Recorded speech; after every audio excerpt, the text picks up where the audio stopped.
El libro de Juan, el capítulo 12, del verso 9 al 19. Lo que está aconteciendo aquí es que Jesucristo acaba de hacer un milagro. Este es 2 semanas antes de la muerte de Jesucristo, cuando aproximadamente 2 o 3 semanas antes de la muerte de Jesucristo, cuando Él levanta a Lázaro de entre los muertos. Y ese fue uno de los milagros que tuvo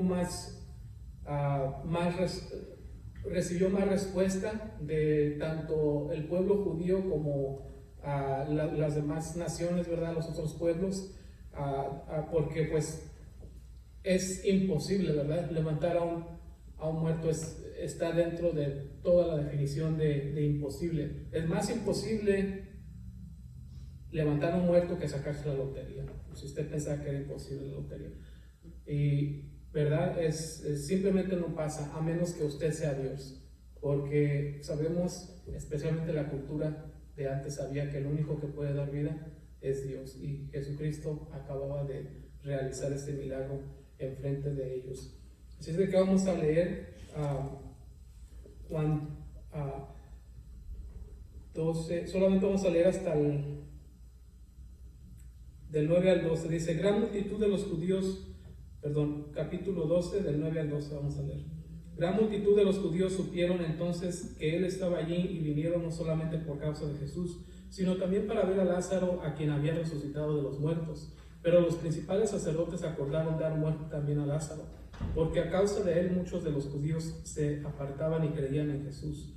El siguiente día, grandes multitudes que habían venido a la fiesta, al oír que Jesús venía a Jerusalén, tomaron ramas de palmera, salieron a recibirle y clamaban: Hosana. Hasta ahí nada más vamos a leer.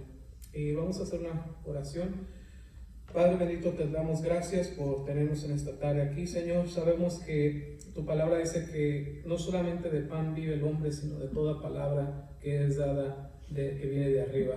Así es de que, Señor, te pedimos que en esta tarde tú nos des esa palabra que viene de arriba, esa palabra que nos va a fortalecer, esa palabra, Señor, que nos va a levantar, Señor, si estamos caídos, esa palabra que nos va a guiar, Padre, porque la necesitamos, Señor. Te pido que tú me hagas a un lado, Señor, que todos mis prejuicios, Señor, sean hechos a un lado para que tú puedas hablar, que no me interponga, Espíritu Santo, en tu camino, sino que tú hagas la obra que has comenzado en cada uno de los oyentes, en el nombre de Jesús.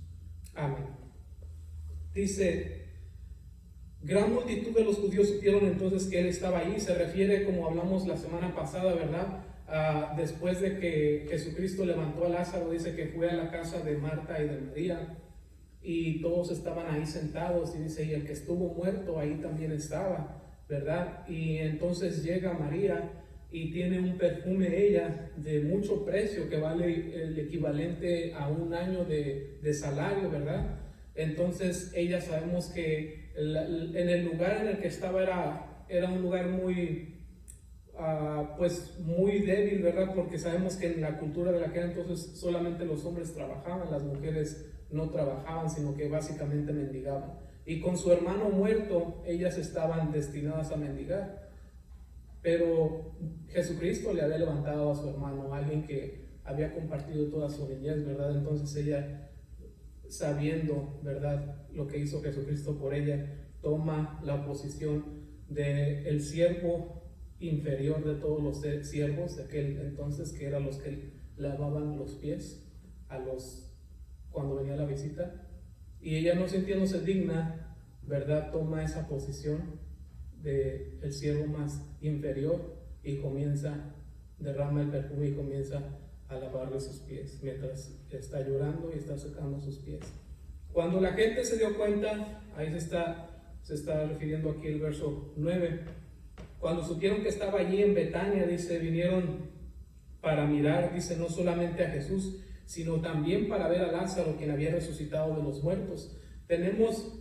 Recordamos que Lázaro estuvo muerto por 4 días, y durante esos 4 días, ¿verdad?, gente iba y venía. Muchos judíos vinieron a llorar, ¿verdad?, con María y con Marta, y volvieron, ¿verdad? Entonces escucharon la voz de que el que estuvo muerto ya no estaba muerto. Entonces muchísima gente empezó a ir a Betania, ¿verdad? Decían porque lo querían mirar a él y querían mirar con sus ojos. Quizás muchos de ellos fueron testigos y estuvieron en el velorio, ¿verdad? El primer día, pero no pudieron estar el segundo día. Volvieron a su nación, a su pueblo, y de repente, en menos de una semana, dicen, oye, el que apestaba, el que estaba dentro de la cueva, está vivo y está comiendo con el Señor.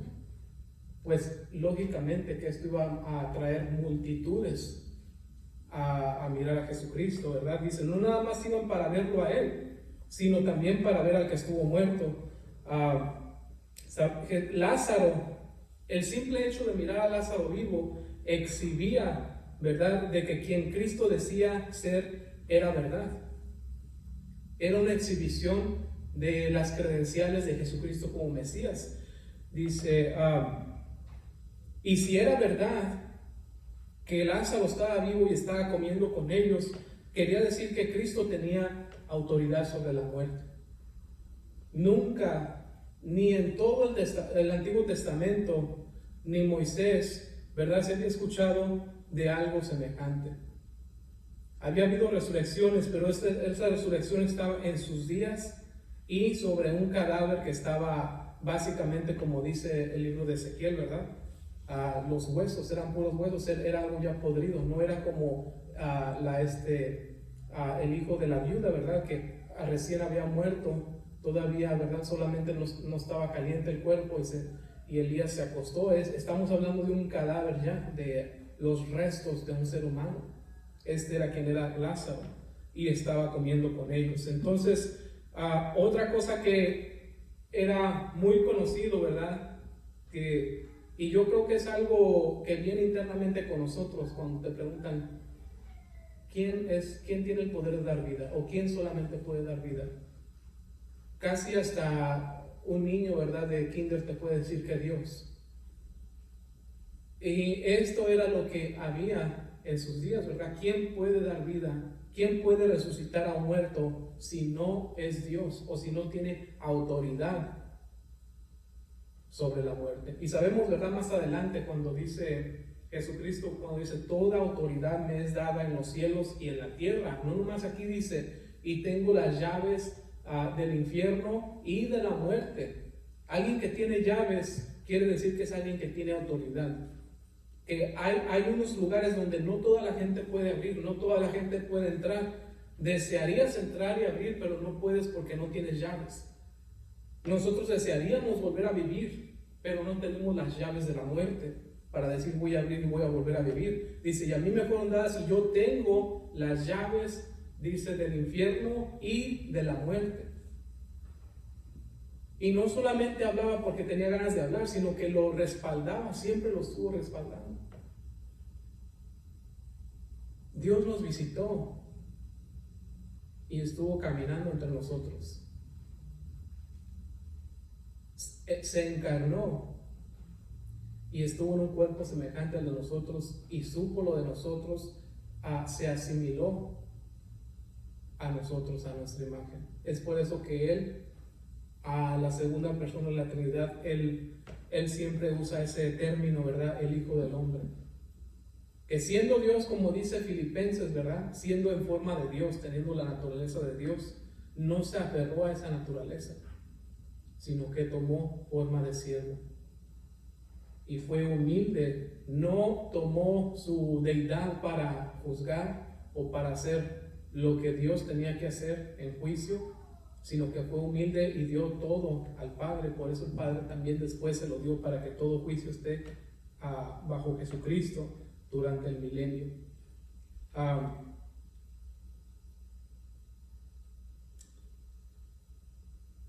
Los judíos tuvieron la oportunidad de verlo muerto y pues la gente se llenaba, ¿verdad? Había muchísima gente. Todos querían ver a Jesús, pero también querían ver a Lázaro. Dice el verso 10, pero los principales sacerdotes acordaron dar muerte también a Lázaro. Es lógico que no solamente querían, sabemos que la semana pasada hablamos de que los sacerdotes, ¿verdad?, acordaron en matarle, dijeron, conviene mejor matarle para que no se nos eche a perder nuestra nación, ¿verdad?, para que no perdamos nuestra nación. Pero ahora no solamente a Jesús, porque si matan a Jesús queda una evidencia, que es Lázaro, el cual muchos supieron y estuvieron ahí como testigos de que estuvo muerto. Entonces tenían que cortar toda la evidencia. Dice, porque querían matar a Lázaro, verso 11, porque a causa de él muchos de los judíos se apartaban y creían en Jesús. Muchos judíos, ¿verdad?, que practicaban el judaísmo, judíos ortodoxos, ¿verdad?, empezaron a sumar 1 más 1 y les daba 2. Entonces estaban mirando la evidencia de Jesucristo y estaban recordando algunas de las cosas que están escritas en el Antiguo Testamento y estaban llegando a la conclusión que Jesucristo era el Mesías y que los principales sacerdotes tenían su ortodoxia o su teología equivocada, que no lo estaban recibiendo. Y todos aquellos judíos comenzaron a apartarse, ¿verdad? Y empezaron a creer en él. No abiertamente, pero mucha gente comenzó a creer en él simplemente al mirar a Lázaro. Este es el día que sigue. Es el día donde se cumple la profecía dada a Daniel, 490 años, justamente en este día, dice el verso 12. El siguiente día, grandes multitudes que habían venido a la fiesta al oír que Jesús venía a Jerusalén, tomaron ramas de palmera y salieron a recibirle y clamaban: Hosana, bendito el que viene en el nombre del Señor, el Rey de Israel. Halló Jesús un asnillo y montó sobre él, como está escrito: no temas, hija de Sión, he aquí tu rey viene montado sobre un pollino de asno. Según las profecías, y ahorita vamos a mirar 6 profecías cumplidas acerca del Mesías, el día que el lunes 10 de Nisan, era el día que la gente escogía un cordero para degollarlo, para hacer la Pascua. Este día es el día que entra Jesucristo y es la última semana de su vida, porque Él va a representar lo que era la sombra de la fiesta. Él iba a ser muerto esa misma semana. Entonces,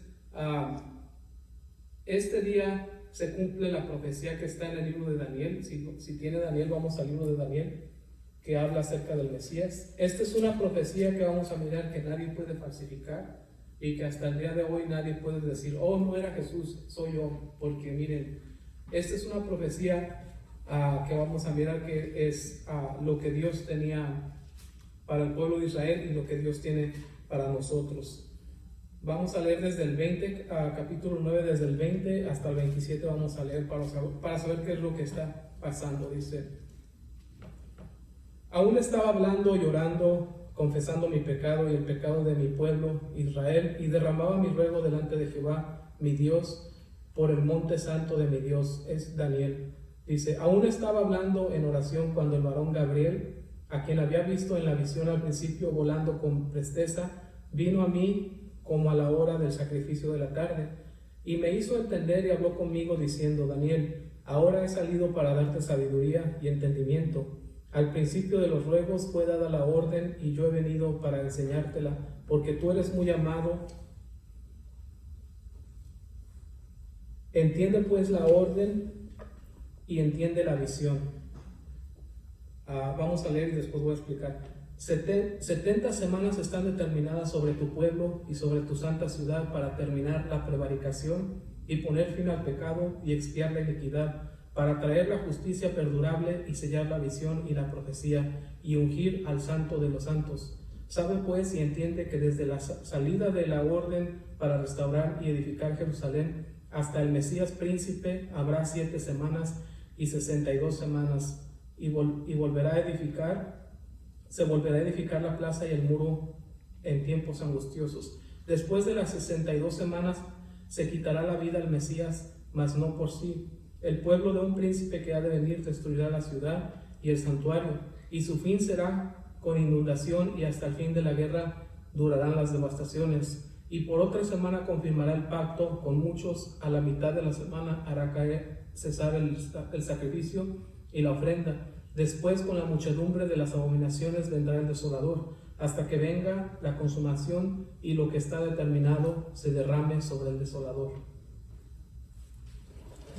Lo que acaba de hacer el ángel Gabriel, le acaba de dar toda la historia, no solamente de Israel, sino de la humanidad y del Mesías.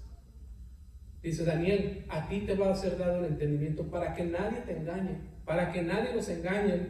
Te voy a dar el tiempo correcto cuando va a ser, es que el Mesías va a caminar entre ustedes. Dice el verso 24, dice, 70 semanas están determinadas sobre tu pueblo y sobre tu santa ciudad. La palabra semanas, el original, ¿verdad?, es 7, quiere decir 7. O sea, 7 están determinados sobre tu pueblo y sobre tu santa ciudad para terminar la prevaricación y poner fin al pecado. O sea, 490 años. Dice, de aquí a 490 años es lo que está determinado, dice, para 6 diferentes tipos de cosas que que es necesario que contesten. Dice, para terminar la prevaricación. ¿Qué es prevaricación? Es cuando alguien sabe la justicia pero no la hace. Está hablando del sistema religioso de los fariseos. Dicen, durante aquí a 490 años se va a terminar el sistema religioso que conoces, o que estará puesto, dice. Y el segundo dice,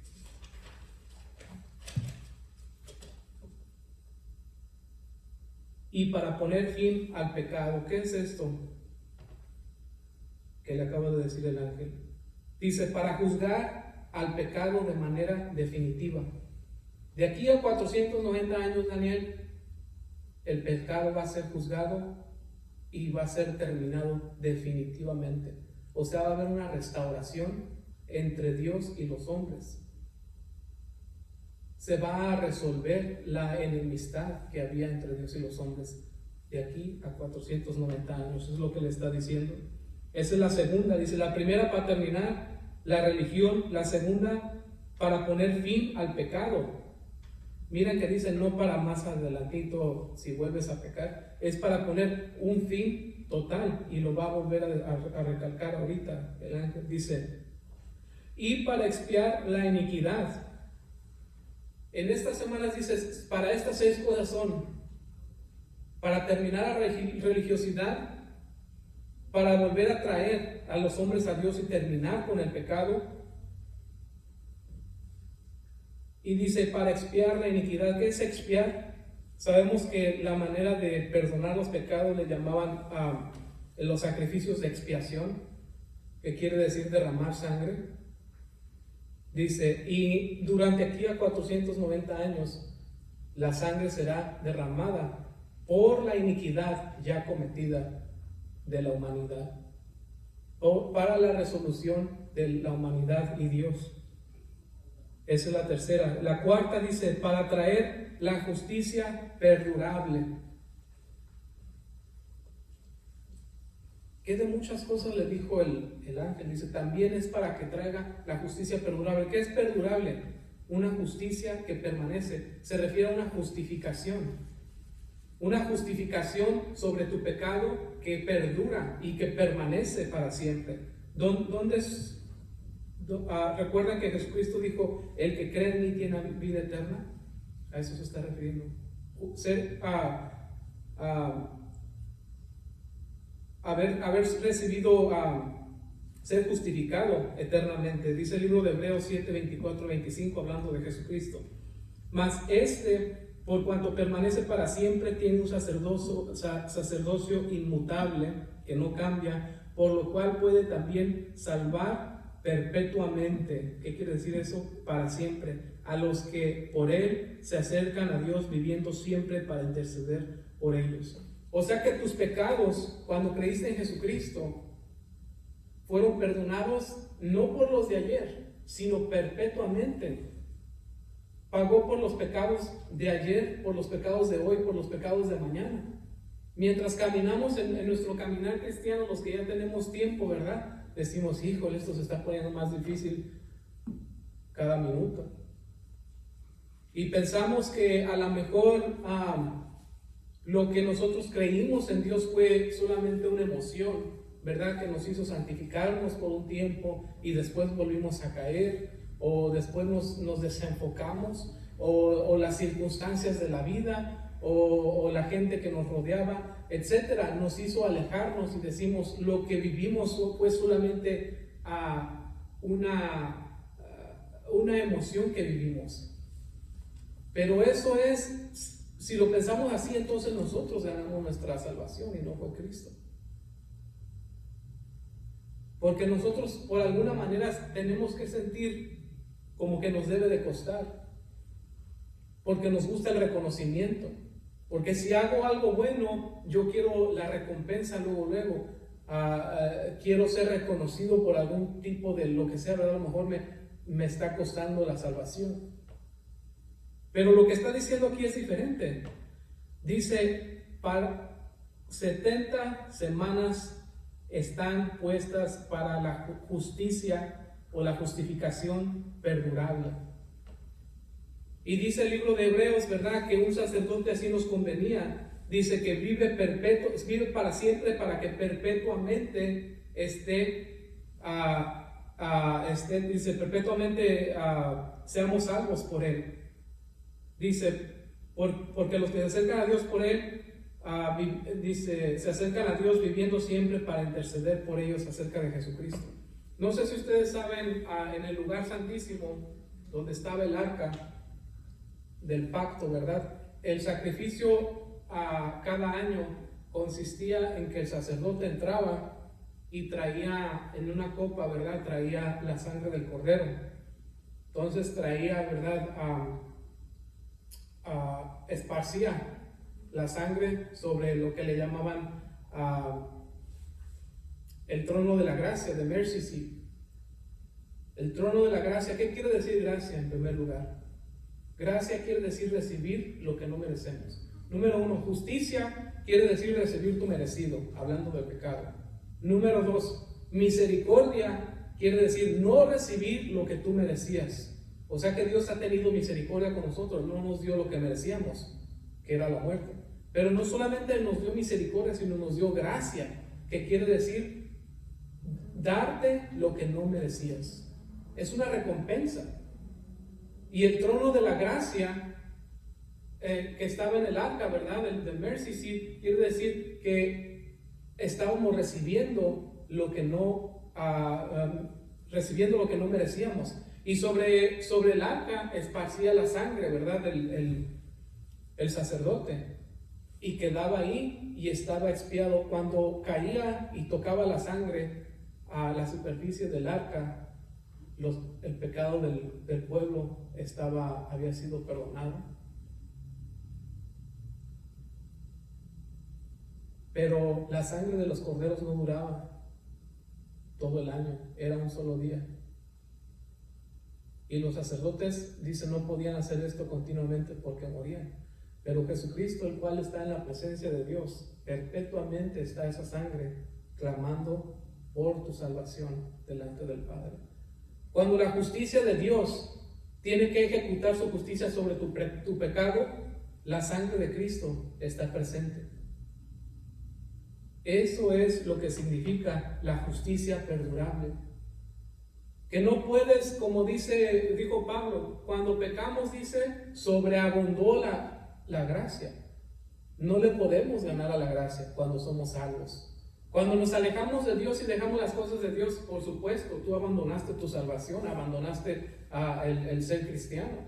Pero mientras eres cristiano y buscas a Dios, dice, entre más, el enemigo te juega contigo y te dice, no, tú no eres digno, tú no haces lo suficiente, tú no trabajas para Dios, ayer pecaste, hace rato pecaste, no mereces nada. Lo que básicamente lo que te está diciendo el enemigo, tienes que ganarte la salvación, tienes que ganarte el favor de Dios. Espérate, el favor de Dios lo recibimos con la sangre del Cordero.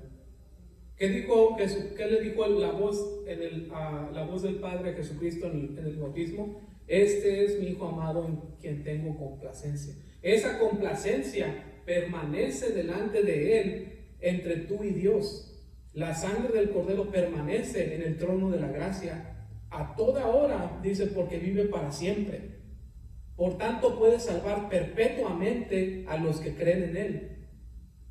Y esa sangre permanece, y el diablo te está diciendo que no eres digno y que esto y que lo otro. No es cierto, porque dice también Pablo, el Espíritu Santo a través de Pablo, dice: cuando abundó el pecado, sobreabundó la gracia, porque está ahí, presente delante de Dios. La justicia de Dios no puede ser ejecutada sobre su iglesia, porque el Mesías ahí está, dice, pudiendo esa sangre interceder por ellos, dice, como vive para siempre, esa sangre intercede siempre por ellos.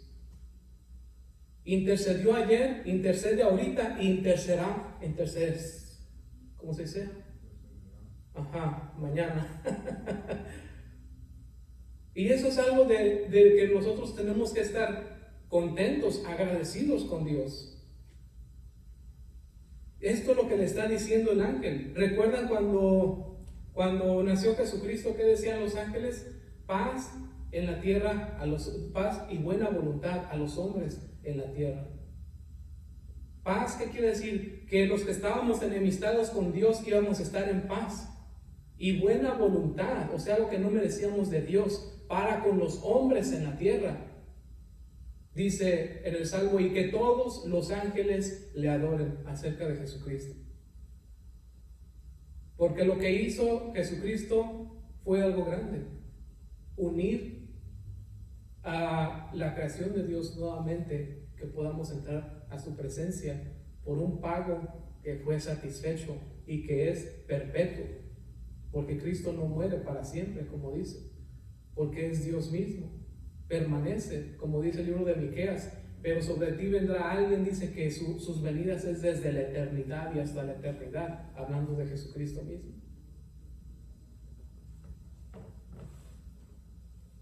Terminar la prevaricación, poner fin al pecado, expiar la iniquidad y para traer justicia perdurable. Y dice el quinto: y para sellar la visión y la profecía. De aquí a 490 años, Daniel, va a quedar sellada esta profecía que te estoy dando. Dice la visión y la profecía. Hablando de la visión, que quiere decir el contenido o el mensaje. El mensaje quedó sellado en lo que tenemos aquí, en la Escritura, en la palabra de Dios, en el libro de Daniel, en el libro del Apocalipsis. No hay más revelación nueva. La única revelación nueva es la mentira del diablo, nada más. No sé si ustedes han escuchado o han visto, ¿verdad? Muchas iglesias se está usando ahorita que quieren buscar cosa nueva y andan haciendo que las escrituras digan lo que en realidad no dicen, ¿verdad? No sé a quién escuché por ahí que 30 infiernos y que no sé cuántas penalidades y muchísimas cosas que no son bíblicas. El caso es que se escuchen como profundidades para que digan: aquí sí estamos aprendiendo bien. Y no, son puras mentiras. No hay nada nuevo, sino lo que ya está escrito. Dice: y 490 años y va a cesar todo, no habrá más. Esa es la visión. Dice: y no solamente, recuerdan también, están por ahí las sectas, los mormones, ¿verdad? Esta es la nueva revelación de Jesucristo a las Américas. No es cierto. Dijo aquí el ángel que aquí ya quedó sellada la visión, dice. Y no solamente la visión, sino la profecía queda sellada a 490 años. Si pasa de 490 años, dice, ya no sirve. ¿Por qué? Porque quedó sellada en este tiempo que te estoy dando. Así es de que si el día de hoy se levanta un Mesías, no concordaría con la escritura que está aquí, con la profecía de Daniel. Y se lo va a explicar, no crean que se lo va a dejar así, ahorita vamos a leer. Se lo va a explicar. Dice: para esto, de aquí te voy a enseñar todo. Y el último punto dice: y 70 semanas, que son los 490 años, de aquí para ungir al Santo de los santos.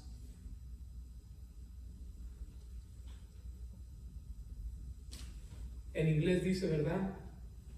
El más santo, para ungir al más santo, el santo de los santos. Recuerdan en el templo, que había el lugar santo. Y cuando entrabas a un lugar más santo que el lugar santo, se le llamaba el lugar santísimo. En el lugar santísimo habitaba la presencia de Dios, o habitaba Dios mismo. En el lugar santísimo es donde estaba el arca del pacto, donde se rociaba la sangre del cordero. Y dice, y ahí es donde va a ser ungido. La unción o el ungido es la palabra hebrea Mesías. El ungido dice. Y aquí a 70 semanas, 77, va a estar sobre ustedes el Mesías, el ungido. Es lo que les está diciendo. Y el 25 se lo explica todavía más. Dice, sabe pues y entiende que desde la salida de la orden para restaurar y edificar a Jerusalén hasta el Mesías príncipe habrá 7 semanas y 72 semanas, y se volverá a edificar la plaza y el muro en tiempos angustiosos. Fíjense que aquí ya no le dice 70 semanas, sino que se la divide en 3 periodos. El primer periodo dice, sabe pues y entiende que desde la salida de la orden para restaurar y edificar a Jerusalén hasta el Mesías príncipe habrá 7 semanas. En este entonces Daniel se encontraba en Babilonia. Sabemos que Daniel sirvió a Dios en Babilonia. A todos nosotros nos encantaría servir a Dios en la comodidad de nuestros hogares, ¿verdad? Pero a Daniel no. A Daniel le gustó le tocó bajo la esclavitud.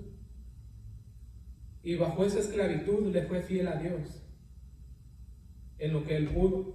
Entonces dice, de aquí a que salga la orden para restaurar y edificar a Jerusalén son 7 semanas o 49 años. De que se dé la orden a través de, sabemos por la historia que fue Artaxerxes el que dio, y por la Biblia que fue Artaxerxes el que dio la orden de Ciro para que restauraran las murallas de Jerusalén, para que reedificaran el templo. Y dice ya, de cuando dé la orden a Artaxerxes a que se a la restauración van a ser, de ahí en adelante van a ser 49 años. Y más adelante dice, y el muro que ahorita está destruido, porque fue destruido cuando llegaron estos, a los que sirves, va a ser reedificado, pero en tiempos angustiosos. ¿Recuerdan el libro de Nehemías?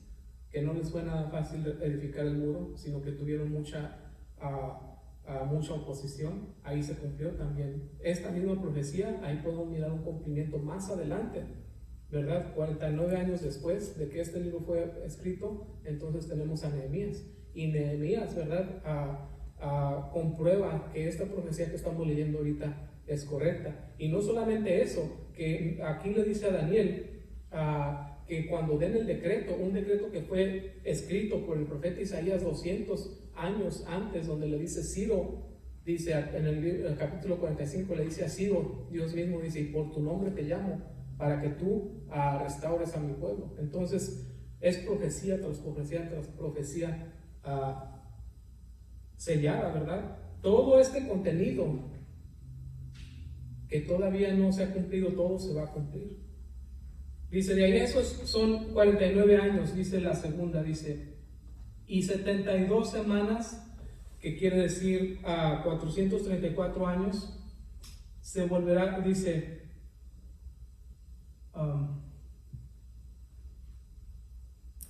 y hasta el Mesías príncipe, dice, habrá 7 semanas, las primeras, dice, y 72 semanas, y 62 semanas. Esas 62 semanas es cuando se cumple la profecía, cuando Cristo entra en la entrada triunfal en Jerusalén. Y dice más adelante, ¿verdad? Si seguimos leyendo ahí el libro de Juan, que los discípulos no supieron al momento, pero después recordaron la profecía. El versículo 26 dice, y después de las 62 semanas, dejó 2 semanas afuera, dice, se quitará la vida al Mesías, mas no por sí. Y el pueblo de un príncipe que ha de venir destruirá la ciudad y el santuario. Dice, después de 434 años, en su totalidad con nosotros, 49 son 489 años, cuando se dio el decreto de Artaxerxes, fue en el año 445 a.C., que viene a ser el año de la muerte de Jesucristo, cuando se cumple la profecía. Y dice, y se le quitará la vida al Mesías, aunque no por sí. ¿Por qué dice que no por sí? Porque él no merecía eso. Él murió no por sí mismo, sino por los demás. Dice, y el pueblo, esta es la última semana, estas son las últimas 2 semanas, la última dice, antes de la última, porque todavía no estamos en la última. El pueblo de un príncipe que ha de venir destruirá la ciudad y el santuario, y su fin será con inundación, y hasta el fin de la guerra durarán las devastaciones. Esta es la previa semana antes de la última, cuando Israel es destruido por Roma. Dice, y la gente, el pueblo de un príncipe que ha de venir, se refiere al anticristo. O sea que por esta escritura sabemos que el anticristo va a provenir de Roma, porque Roma fue quien destruyó Israel. Y aunque puede ser de sangre judía, pero va a ser romano. El anticristo viene de allí. Por eso es que muchas gentes han dicho hoy que es el Papa, ¿verdad? Porque pues es lo que hay en Roma. Yo la miro todavía lejos de ahí, por muchos motivos, pero por muchos parece que sí, pero por otros muchos parece que no. Entonces no sabemos exactamente quién es, pero se va a identificar cuando llegue. Dice, entonces la gente de ese príncipe que ha de venir va a destruir a Jerusalén. Y lo podemos mirar. Jerusalén dejó de ser nación en el año 70 después de Cristo, que es la penúltima semana. Y la última semana todavía no comienza. Dice el verso 27. Esto es lo que va a traer recuerden este versículo, inclusive memorícenlo si pueden. Daniel 9:27. Este es el principio. Este es el versículo más conocido por todos los que estudian las escrituras, que dice que comienza la gran tribulación, cuando se cumpla este versículo que vamos a leer. Dice, y por otra semana confirmará el pacto con muchos. A la mitad de la semana hará cesar el sacrificio. Dice, la última semana, esos son los 7 años de la tribulación, de la gran tribulación. Pero antes de que empiece la tribulación, dice, confirmará el pacto con muchos. El anticristo va a hacer un pacto con Israel. Y cuando hagan el pacto, de ahí comienza todo lo que está en el libro del Apocalipsis. Dice, y por media semana, que son los primeros 3 años y medio, dice, hará cesar el sacrificio y la ofrenda. Después, con la muchedumbre de las abominaciones, vendrá el desolador, ¿verdad? Es el anticristo, hasta que venga la consumación y lo que está determinado que se derrame sobre el desolador. A ese versículo es al que se refieren cuando dice qué es lo que necesita acontecer para que comience la gran tribulación. Es que firmen el contrato con el pueblo de Israel. Eso es. Nomás llegamos ahí para mirar el tiempo que le fue dado al Mesías para hasta la entrada triunfal. La próxima semana vamos a mirar la entrada triunfal. De aquí en adelante, en el libro de Juan vamos a mirar mucho simbolismo del Antiguo Testamento que se va a estar cumpliendo en la muerte de Jesús. Si usted toma notas, es bueno que tome notas en todas esas, porque va a haber mucho simbolismo, porque nos estamos acercando a lo que fue la muerte de Cristo y cómo Dios fue que todo ya lo había dicho en la ley, todo está escrito, toda la ley y las visiones y las profecías, todo trata acerca de Él. Vamos a orar. Señor, te damos gracias por tu palabra, mi Dios. Gracias por haber mandado a Jesucristo, Señor, porque a través de Él, Señor, hemos recibido la justicia perpetua, Señor, algo que no merecemos, ni siquiera logramos entender, Señor. ¿Cómo es que podemos ser libres, podemos ser limpios a través de la sangre de tu Hijo, Señor? Gracias por ese sacrificio, por ese regalo, Señor, por haber venido a la tierra. Gracias, Padre, porque no te merecemos, Señor, simplemente. Te pedimos que nos ayudes, Señor, a vivir cerca de ti, a escuchar siempre tu palabra, a buscar tu palabra, a buscar tu presencia. Te pedimos que nos perdones y nuestros pecados, Señor. Cuando pecamos, Señor, cuando nos olvidamos, inclusive cuando no hacemos lo que debemos de hacer, Señor, porque dice tu palabra que el que sabe hacer el bien y no lo hace, le es pecado. Te pedimos también perdón por eso. Te pedimos que bendigas a tus hijos y a tus hijas, a tu iglesia, Señor. En el nombre de Jesús, te damos las gracias, acompáñanos. Amén.